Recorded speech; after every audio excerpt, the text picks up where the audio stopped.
माननीय मंत्री जी, आज आपसे 10 से 12 घंटे ईडी ने पूछताछ करी है। आप क्या कहना चाहेंगे इस पे? देखिए, ईडी ने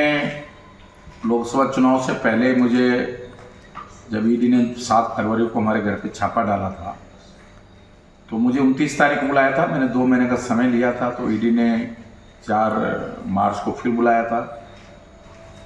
उसके बाद फिर 1 अप्रैल को बुलाया था, लेकिन फिर उन्होंने अप्रिय कारणों से रिजेक्ट कर दिया था कि भाई हम अभी नहीं बुला सकते आपको। और जैसी लोकसभा चुनाव की घोषणा हो गई, पार्लियामेंट के कांग्रेस के कैंडिडेट डिक्लेयर हो गए, तो तब से ईडी हमें नहीं बुला रही थी। अभी जिस तरह हमने ईडी के खिलाफ पूरे देश में कांग्रेस ने धरने प्रदर्शन किए, जिस दिन ईडी का 22 तारीख को घेराव का कार्यक्रम था, उसमें जिस तरह मेरे द्वारा बढ़ चढ़ के ईडी का घेराव किया गया, वहाँ ईडी के मुख्यालय के बाहर धरने पर भाषण दिया गया, कहीं न कहीं केंद्र की सरकार और भारतीय जनता पार्टी बैकफुट पे आई है। जिस तरह ईडी का, सीबीआई का, इनकम टैक्स का दुरुपयोग हो रहा है, हमारे माननीय राहुल गांधी जी ने जिस तरह पार्लियामेंट के अंदर कहा,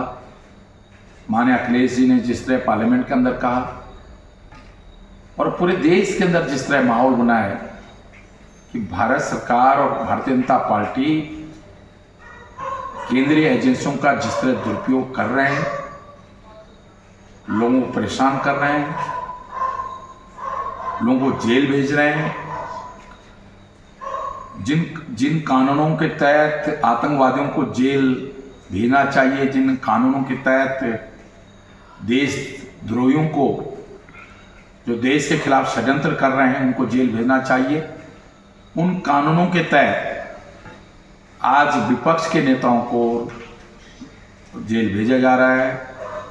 उनकी जांच की जा रही है।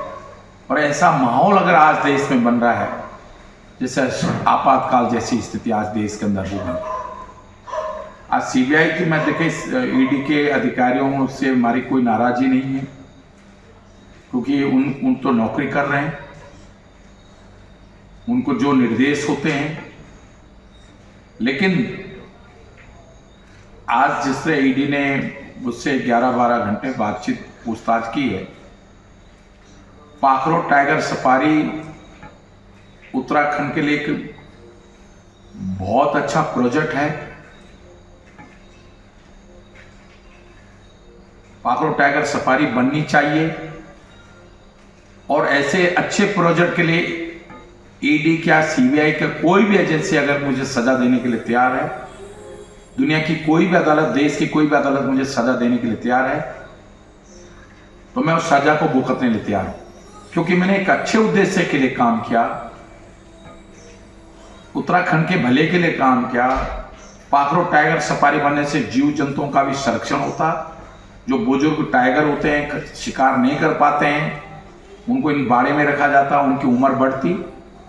और उन टाइगर को देखने के लिए जो लोग टूरिस्ट आता, उससे लाखों लोगों को रोजगार मिलता। आज एक पाखरो टाइगर सफारी अगर बन गई होती, तो दिल्ली से लेकर कोटद्वार तक, जौलीग्रांट से लेकर कोटद्वार तक, हरिद्वार के रेलवे स्टेशन से लेकर कोटद्वार तक होटल, रेस्टोरेंट और बड़ा कारोबार खुलता, टैक्सियां चलती, एयरलाइंस को फायदा होता, होटल्स को फायदा होता, प्रत्यक्ष अप्रत्यक्ष रूप से लाखों लोगों को रोजगार देने का काम पाखरो टाइगर सफारी करता। मेरी मंशा सिर्फ इतनी है, मेरा दोस्त सिर्फ इतना ही है कि मैंने एक अच्छे उद्देश्य, क्योंकि अगर मैं सरकार में वन मंत्री बना हूं, आज मैंने देहरादून के अंदर जू बनाया है, आज उस दुनिया के अंदर टॉप 10 जू में देहरादून जू का नाम आता है, तो मैंने कोई अपराध किया है? आज मैंने दून मेडिकल कॉलेज बनाया है, तो मैंने व्यक्तिगत मुझे कोई फायदा हुआ? आज उत्तराखंड के लिए मैंने रुद्रप्रयाग, चमोली, बागेश्वर जिला बनाया, तो क्या हरक सिंह रावत को उसका फायदा हुआ? ऐसी पाखरो टाइगर सफारी से उत्तराखंड का भला था, इस देश का भला था, और इस उद्देश्य के लिए उसमें जिस तरह मुझ पे आरोप लगाए जा रहे हैं, चाहे पेड़ कटाने का, मंत्री के लेवल पर पेड़ कटाने का कोई निर्णय नहीं होता है, ये अधिकारियों के स्तर पर काम होता है, डेफो की पोस्टिंग माननीय मुख्यमंत्री के स्तर पर होती है, वन मंत्री केवल सिफारिश कर सकते हैं। तो जो भी आरोप मुझ पे थे, आज मैंने ईडी के सामने सारे दस्तावेज के साथ उनको सारे तथ्य और दस्तावेज उनको दिए हैं और उनसे कहा है कि अब मेरा कहीं भी 1% भी दोष है, मैं कह रहा हूं 99.9% नहीं, 0.1% भी अगर हरक सिंह रावत का दोष पाखरो टाइगर सफारी में मिल जाए, सिवाय 2 जनरेटर के, और मेरे बहुत सारे लोग कहते हैं जनरेटर, भाई मैं मंत्री था उस समय, हालांकि मेरी जानकारी के बिना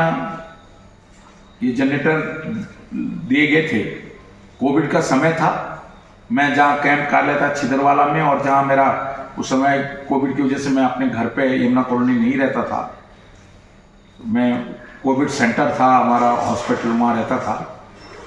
मेरी जानकारी के बिना ये जनरेटर लगाए गए थे। लेकिन जिस विभाग का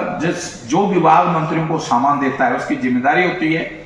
कि जब वो मंत्री पद से हट जाए तो वो सामान वापस मांग लेते हैं। अगर हमने वन विभाग ने जनरेटर वापस मांगे होते और हमने नहीं दिए होते तब हमारा अपराध था। तो मैं इसलिए कह रहा हूं कि 6000 पेड़ तो क्या मैंने पहले भी सुप्रीम कोर्ट को पहले भी लिख के भेजा था। एक ट्रेनिंग क्या। अगर आप ये वीडियो YouTube पर देख रहे हैं तो हमारे चैनल को सब्सक्राइब करें और बेल आइकन को दबाना ना भूलें। अगर आप Facebook पर ये वीडियो देख रहे हैं तो हमारे पेज को लाइक करें।